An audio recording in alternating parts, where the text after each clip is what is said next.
Brasil envia a contraproposta para a União Europeia acerca do acordo Mercosul-União Europeia. Lula deu um ultimato falando que depois de 22 anos ou vai ou racha, e eu diria que pelas minhas análises aqui, muito mais racha do que vai. Vamos entender exatamente por quê. Falando em um contexto protecionista, fica óbvio a hipocrisia da geopolítica e da economia internacional quando a gente fala, pessoal, de uma briga, uma disputa de China e União Europeia acerca dos carros elétricos, protecionismo aí dos dois lados, vamos entender exatamente como, e também Kim Jong-un se reúne novamente com Putin e depois de algumas trocas de alguns presentes e algumas promessas de visitas mútuas, a gente tem mais alguns acordos sendo selados. Lembrando que o Putin garantiu, pessoal, que hoje, nesse momento, existe sim uma condição para negociação com a Ucrânia e que, inclusive, todo o sistema envolvendo as denúncias e a política contra o Trump só mostra que os americanos não são mais uma democracia. E boas notícias para os ucranianos. Ataques importantes à Crimeia aconteceram, inclusive destruindo pontos ali de infraestrutura de defesa aérea, e inclusive uma cidade chamada de Andrivka foi libertada, o que dá a entender que os ucranianos estão avançando em direção a Bakhmut. Será que finalmente a contraofensiva está dando certo? E para finalizar, pessoal, falar um pouquinho também sobre a redução da influência da Rússia na região do Cáucaso. A Armênia mais uma vez se pronunciou contrário a Putin. Se vocês querem entender um pouco mais sobre esses assuntos, e muito mais também sobre geografia, geopolítica, atualidades, política, polêmicas, enfim, tudo para você se manter sempre bem atualizado, já se inscreve no canal, deixa seu like, compartilha esse vídeo, que eu, professor Ricardo, conto muito com a sua ajuda. Belezinha? Pessoal, para quem não me segue no Instagram, hein, @prof_Ricardo Marcílio, e últimos dias, hein, vota lá, pessoal, prêmio IBEST, tô concorrendo a Influenciadora da Educação 2023, e conto muito com o seu apoio para ganhar esse prêmio. Posso contar com o seu apoio? Vota lá, hein, pausa aqui, ó. Enquanto você vota, tá? Vai lá votar, beleza? Então, galera, bora pro vídeo aí, ó. Seguinte, a gente teve aí algumas notícias importantes relacionadas primeiro. Como eu já tinha previsto aqui para vocês, o Brasil, que nesse momento está na liderança do Mercosul, assumiu a presidência em caráter provisório, mandou uma carta-resposta às deliberações da União Europeia. Lembrando que o acordo Mercosul-União Europeia ele foi, entre aspas, finalizado em 2019, mas ele vem sendo negociado desde a década de 90, governo Fernando Henrique Cardoso. Por isso que o Lula falou, né? Olha, ou vai ou racha, depois de 22 anos, a gente está meio cansado desse papo. E a União Europeia, apesar de ter assinado o acordo em 2019, precisaria ainda de autorização de todos os parlamentos nacionais da União Europeia e do Mercosul. A gente sabe, pessoal, que existe um protecionismo muito grande da União Europeia em relação ao seu setor primário, pela questão de segurança alimentar e por próprio lobby e pressão dos agropecuaristas locais, e eles exigem que alguns produtos brasileiros e da Argentina e de outros países sejam boicotados, vai, entre aspas. Só que com pautas bonitas, né? Com pautas ambientais, com pautas sociais, respeito a povos originários. O Brasil, ele mandou uma resposta a essa carta da União Europeia, considerando que a gente já faz parte do Acordo de Paris, então já sofreríamos sanções sem ser as sanções da União Europeia, e que não aceita essa proposta europeia. E que, inclusive, além de tudo, quer colocar mais uma condição, que seria a questão das compras governamentais. Tudo que os estados do Mercosul forem comprar não pode ser de produtos vindos da União Europeia. Iniciativa privada, beleza. Tudo que for compra governamental tem que ser compra nacional. A gente ainda aguarda uma resposta da União Europeia, mas obviamente ela vai reclamar de protecionismo, assim como também a União Europeia reclama, aliás, o Brasil reclama, e o Mercosul também, do protecionismo dos europeus. Vai lembrar, pessoal, que dentro do Mercosul existe um racha, Paraguai e Uruguai estão falando que nem sabem dessa carta-resposta. Aparentemente o Brasil escreveu a parte, escreveu por conta própria e mandou para os europeus. Uruguai que está cogitando sair do bloco, hein? Guarda o que eu tô falando. E falando, pessoal, em protecionismo, temos mais uma briga que expõe a crítica, né? A hipocrisia da geopolítica internacional. Pois bem, pessoal, a Ursula von der Leyen, ela deu uma declaração que vai abrir investigações, a União Europeia vai investigar as ações que a China vem tomando em relação à sua indústria automobilística. A gente sabe que o mundo hoje, né, tá pleiteando aí carros elétricos, carros híbridos, tal, por uma mudança, por uma matriz energética mais verde. Só um pequeno comentário. Se a Europa ou se o mundo continuar produzindo energia elétrica a partir da queima de combustíveis fósseis, carvão, petróleo, gás, eu diria que é um pouco ineficiente você trocar motor a combustão a motor elétrico, tá? Mas se a gente tiver uma mudança da matriz energética por matriz mais limpa, e aí sim motores elétricos, pô, totalmente favorável pensando na questão ambiental. Algumas críticas, né? A questão da bateria, ao uso de lítio, outros materiais, mas enfim, pela questão atmosférica, acho que é sim, de fato, um grande avanço.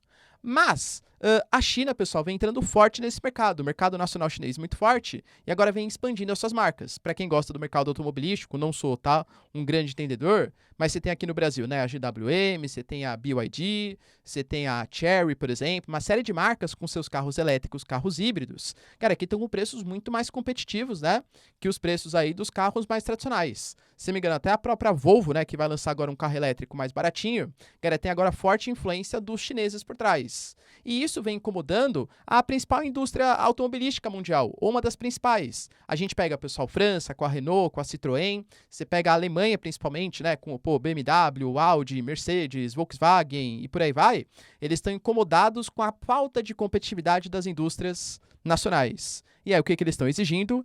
Investigações para tomarem medidas protecionistas contra os subsídios que supostamente a China dá aos seus produtores, à sua indústria nacional. Quer dizer, então, a União Europeia, que não pode dar subsídio para os produtores locais, porque isso quebra a lógica de livre concorrência, é isso? Nossa, que engraçado a União Europeia falar sobre isso, né? Enquanto ela é um dos países, um dos subcontinentes, uma das regiões que mais subsidia os seus produtores locais. Geopolítica é o mundo da hipocrisia. A China, galera, criticou essa medida e, inclusive, falou, tá, que isso fere os princípios de livre comércio e é uma medida, assim, totalmente antiética e antimercado da União Europeia e que, inclusive, promete recorrer caso, de fato, a Europa tome essa medida. Lembrando, pessoal, a relação União Europeia e China cresceu muito e a União Europeia é muito dependente dos chineses, assim como a China depende também bastante da União Europeia. A gente teve, pessoal, um segundo momento ali de reuniões entre o Kim Jong-un e o Putin, que eu não consegui gravar para vocês ontem, e assim, algumas notícias importantes saíram. Por exemplo, foi feito um convite para que o Putin visite a Coreia do Norte, ele falou que vai. Só que, claro, né, no momento oportuno, não é em qualquer momento. Vide que ele não está saindo muito da Rússia, né, enfim, a gente sabe que o momento de guerra não é um dos melhores momentos para fazer a visita, mas o Sergei Lavrov, que é o ministro das Relações Exteriores, anunciou que em outubro vai em direção à Coreia do Norte. Além disso, pessoal, a gente teve também alguns presentes que foram trocados que são muito sintomáticos do que representa esse momento, com o Putin dando para o Kim Jong-un uma luva que é utilizada como equipamento espacial e que já esteve no espaço em outros momentos. Cara, esse presente foi feito por quê, né? O indicativo que muito possivelmente a Rússia vai ajudar a Coreia do Norte nos seus equipamentos espaciais. Lembrando que a Coreia do Norte tentou fazer 2 lançamentos, pessoal, de satélites espiões que falharam nos últimos meses. A Rússia pode ajudar nesses objetivos. E aí a Rússia deu um rifle para a Coreia do Norte, e o Kim Jong-un, né? E o Kim Jong-un, em troca, também tem um rifle ali para o Putin, o que dá indicativo de troca de armamentos, equipamentos e tal. As próprias visitas que foram feitas e vão ser feitas agora, fala aí, pessoal, o Kim visitando uma aviação militar e civil e também vai inspecionar uma frota russa lá em Vladivostok, o que dá a entender, né, de novo, todo esse equipamento militar, enfim, vai ser uma troca entre as duas lideranças. Então, de novo, isso preocupa bastante o Ocidente, principalmente os Estados Unidos, porque isso pode fazer com que a Coreia do Norte, cheia de artilharia e de munições, consiga reforçar a sua contraofensiva e, em contraposição, os americanos, que estão querendo fazer a sua tal da OTAN asiática, fechou do acordo de Camp David com japoneses e sul-coreanos, prometendo combater a Coreia do Norte, mas a gente sabe, né, de olho também nos chineses. Os americanos, inclusive, anunciaram hoje que eles querem instalar mais bases militares ainda nas Filipinas, só que não tem relação com nenhum inimigo regional. Para, né, pessoal? Até, convenhamos, né? Qualquer um aí sabe que, né, a China, ela tem sim uma postura imperialista em relação ao Mar da China Meridional, e os americanos também o têm. Querem dominar aquela região, que é 1/3 do comércio mundial, 1/5 das reservas de combustíveis fósseis e também, aliás, perdão, 1/5 da pesca mundial e grandes reservas de combustíveis fósseis. Então, há o medo de um fortalecimento da Coreia do Norte e também fortalecimento dos russos. O Putin, pessoal, também falou na sua entrevista algumas críticas, tanto em relação à Ucrânia quanto também em relação ao próprio Trump, tá? Ele falou que nesse momento ele não vê grandes mudanças, independente de quem for o próximo presidente dos Estados Unidos. Eu particularmente vejo, tá? E o Putin também vê, claro. Os democratas, eles têm por princípio fazer maiores apoios à Ucrânia, enquanto, por exemplo, os republicanos já vêm reclamando há bastante tempo, tanto o Ron DeSantis quanto o Trump, falam que a Ucrânia não será o principal mote da sua política externa. Vão primeiro pensar nos interesses dos Estados Unidos e depois repassar verbas para a Ucrânia. E os republicanos reclamam demais que grande parte das verbas não tem um destino específico, visto que a Ucrânia é um país envolto em casos de corrupção. Lembrando que o Zelensky pediu, na verdade, o ministro das Finanças, anteontem, mais 14 bilhões de dólares para 2024 para continuar com a sua contra-ofensiva.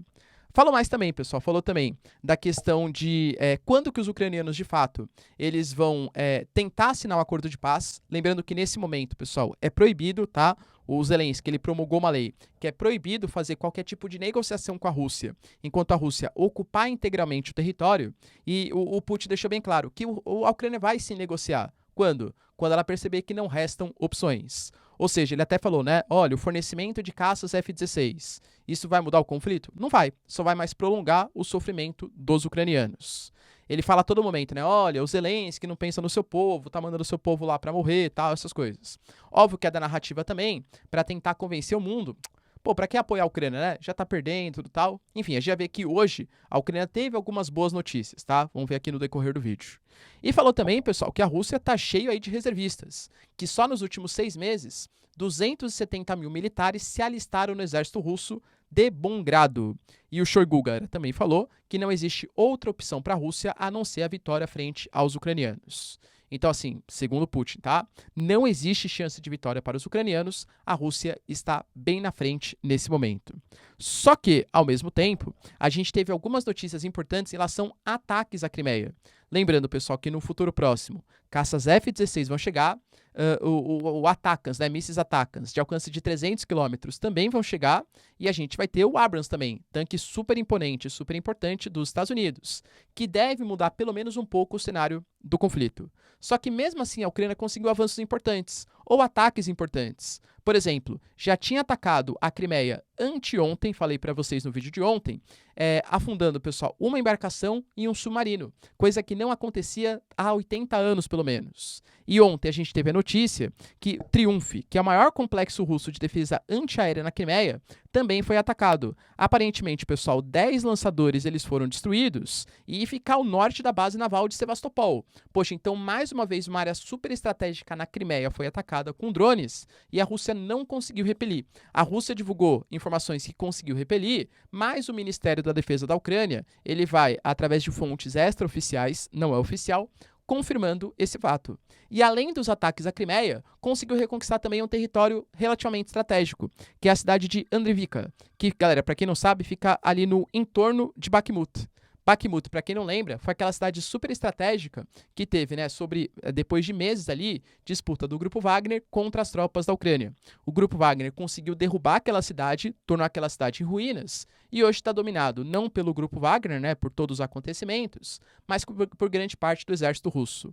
Vai lembrar, pessoal, que já tiveram críticas de oficiais da União Europeia e de oficiais dos Estados Unidos falando que a Ucrânia não está priorizando as coisas certas, porque Bakhmut é muito menos estratégico do que outras posições. Aparentemente, pessoal, a vontade do Ocidente seria que a Ucrânia centrasse suas atenções em direção a Melitopol, para que cercasse a região ali de Zaporísia e impedisse a conexão da Rússia a Kherson e a Crimeia, conseguindo fazer uma reconquista mais fácil dessas posições, cortando uma linha de comunicação, uma linha estratégica dos russos em direção ao Mar Negro e ao Mar Azov. Então, aparentemente, a Ucrânia, mesmo com essa reconquista, talvez não esteja agradando tanto assim o Ocidente quanto poderia se seguisse, né, segundo os oficiais, tá, as deliberações ocidentais. E para finalizar, pessoal, a gente teve também notícias importantes relacionadas à Armênia. A Armênia, que fica na região do Cáucaso, está, nesse momento, numa intensa disputa com o Azerbaijão. Inclusive, na minha plataforma tem aula completa lá, tá? Sobre o conflito, com o Azerbaijão sendo apoiado pelos turcos e a Armênia supostamente sendo apoiada pela Rússia. Só que a Armênia reclama que, mesmo fazendo parte da OTSC, ela não foi apoiada devidamente pelos russos, que estão muito mais preocupados, primeiro, em não ferir, não quebrar o relacionamento com a Turquia, e a Turquia tem a Armênia como uma grande inimiga, isso é fato, tá? E também porque está muito mais preocupado com a guerra da Ucrânia. Então a Armênia falou, poxa, a gente deixou a nossa defesa na mão dos russos e quando a gente precisou contar com eles, eles não quiseram se dispor nem com o Azerbaijão e nem com a Turquia e também não quiseram dispor aí de recursos porque estão muito mais preocupados com as suas questões internas. Como resposta, a Armênia já anunciou, pessoal, que vai entrar para o TPI, para o Tribunal Penal Internacional, ou seja, vai considerar o Putin como um criminoso de guerra, para um país que até um mês atrás tinha uma aliança militar de defesa com a Rússia. Isso é bastante sintomático. Anunciou também, pessoal, exercícios, e já fez, tá? Exercícios militares com os Estados Unidos e, mais uma vez, deu uma declaração polêmica, garantindo que não pode mais, eles perceberam, depender exclusivamente dos russos para a sua defesa, dando a entender que eles vão se aproximar um pouco mais do Ocidente. Lembrando que hoje, pessoal, o Cazaquistão também deu um indicativo, não que vai se aproximar do Ocidente, mas que vai tentar manter, junto com outros países da Ásia Central, uma soberania maior e depender menos dos russos. Ou seja, a Rússia, muito mais preocupada com questões internas, pode estar ferindo o orgulho ou a confiança, de parceiros históricos, como, por exemplo, a Ásia Central e a própria região do Cáucaso, vide aí, Armênia. Beleza, pessoal? Deu para entender os principais acontecimentos? Pô, se vocês curtiram o vídeo, então, já deixa seu like, se inscreve no canal. Tamo junto, beijos, abraços e tchau, tchau.